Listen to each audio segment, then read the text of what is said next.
May punto nga naman, mahirap ka naman na suklian ang 50 Matatagalan centimos. ng suklian. O kadalasan ginagawa na lang nila, sige, sa'yo na lang yan. Nababawasan pa sila ng kita. Pero kung 50 centimos ka ang dagdag kita sa bawat pasahero sa mga driver ng jeep simula ngayong araw, ay may epekto ba ito sa halaga na araw-araw kikitain nila?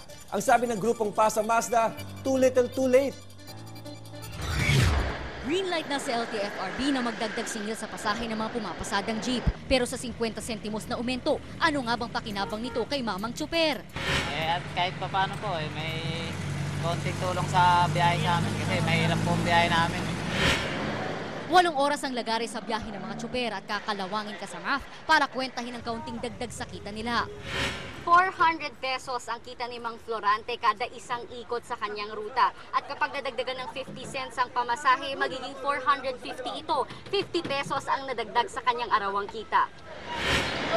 Bago makuha ang halagang ito, kailangan pang makapagsakay ni Mang Florante ng hindi bababa sa 100 pasahero. Kapag minalas at naipit pa sa traffic, ang 50 ni Mang Florante mapupunta lang sa gasolinahan o di kaya sa pangmerienda ng gutom na traffic enforcer. Sa 49 pesos kada litro ng diesel ngayon, piso na lang ang matitira sa dapat sana idagdag kita ng driver.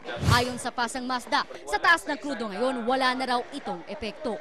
Itong oil prices ay deregulated, ang pamasahe naman regulated.